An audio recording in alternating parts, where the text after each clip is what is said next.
Hello les filles, je suis trop contente de vous retrouver aujourd'hui pour vous présenter toutes mes petites astuces de filles.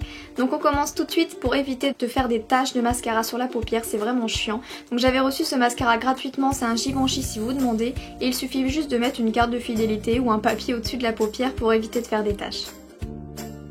Deuxième astuce, c'est si vous partez en voyage, en week-end, etc. pour éviter de casser votre maquillage avec les miroirs, les poudres, les palettes, etc.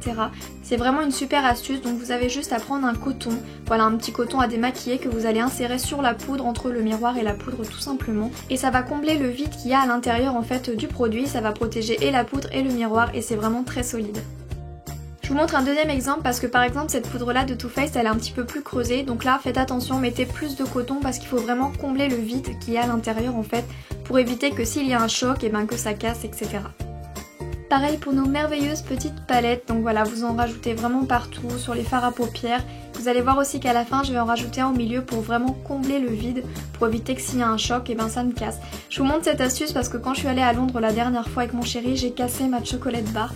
Il a réussi à me la réparer, heureusement, mais j'aurais bien aimé connaître cette astuce avant. Et donc voilà, vous pouvez partir tranquillement, ça ne cassera pas, vous avez bien protégé vos palettes, vos poudres, etc. Astuce suivante, c'est si vous n'avez pas assez de sous pour acheter un nouveau rouge à lèvres et que vous en avez marre de vos teintes et que vous avez envie d'un petit peu de nouveau, ou alors que vous cherchez une teinte spéciale que vous ne la trouvez pas, cette astuce est pour vous. Je vais tout simplement vous montrer comment avoir une nouvelle teinte de rouge à lèvres à partir de nos rouges à lèvres déjà, sans dépenser un sou, donc c'est parti. Donc je m'étais mis le rouge à lèvres Diva de MAC, donc c'est un magnifique bordeaux et en fait on va faire un ombre ellipse. Donc je vais tout simplement essayer d'enlever approximativement le centre de mes lèvres pour ajouter une nouvelle couleur. Voilà, maintenant que j'ai enlevé le centre de mes lèvres, je vais pouvoir ajouter le rouge pour faire un esprit dégradé en fait. Voilà, c'est vraiment le but pour donner une nouvelle teinte de rouge à lèvres et je trouve ça vraiment très joli. Et on va essayer de dégrader avec ces deux couleurs, donc on rajoute un petit peu d'une couleur et de l'autre pour donner un effet vraiment très bien dégradé. Ou alors, comme je vous l'ai dit, vous pouvez tout simplement mélanger très facilement deux teintes de rouge à lèvres. Donc premièrement, moi j'avais le Melted de Too Faced, donc c'est un magnifique nude assez beige. Et j'ai décidé de rajouter le Angel de chez MAC et ça donne la couleur absolument parfaite. C'est le nude parfait pour ma carnation tout simplement et regardez-moi cette couleur. En plus ça donne une texture vraiment hyper glossy et j'aime vraiment beaucoup. L'astuce suivante, elle est assez bizarre mais elle marche vraiment, je vous l'assure. Au lieu de vous essorer les cheveux avec une serviette, tout simplement utilisez un propre t-shirt à vous ou à votre chéri, n'importe. Ça sera beaucoup plus doux, je vous assure, beaucoup moins agressif qu'une serviette, tout simplement parce que le coton est beaucoup plus doux. Ça sera moins agressif qu'une serviette, ça essorera beaucoup mieux, je vous l'assure, et en plus ça vous évitera des petits frisottis. Donc c'est vraiment une chouette astuce et qui respecte vraiment votre cheveu, donc je vous conseille vraiment d'essayer.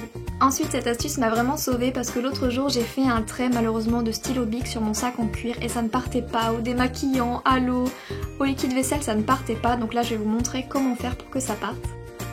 Donc protégez bien le contour, voilà parce qu'on va mettre un produit dessus, donc protégez bien le tour, moi j'ai mis des petits cotons à démaquiller.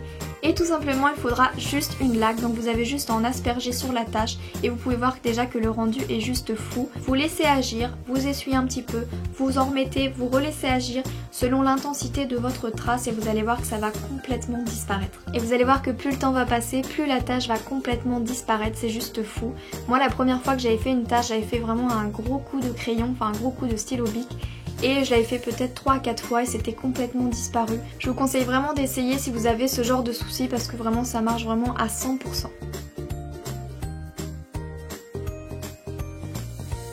Une fois que c'est fini, moi je mets toujours un petit peu de lait hydratant pour éviter que le cuir perde de sa brillance, etc. Donc voilà, c'est un petit geste qui le rend tout aussi beau et je vous laisse regarder le avant-après.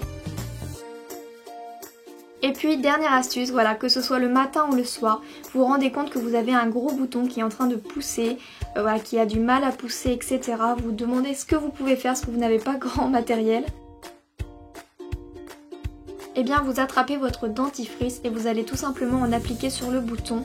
Vous allez le laisser poser et ça va l'assécher complètement. Donc ça va le rendre après moins visible, il va avoir arrêté de pousser, il va être plus sec, il va être plus facilement camouflable j'ai envie de dire. Donc voilà, vous en appliquez assez généreusement sur le bouton et vous attendez un petit peu. Après ça dépend si vous avez le temps ou pas, moi je l'ai laissé poser 1 heure, ensuite vous rincez et le bouton est complètement sec. Donc c'est vraiment une astuce qui marche.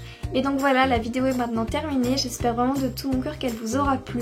Je vous fais plein d'énormes bisous les filles et je vous dis à très vite pour une prochaine vidéo. Bisous!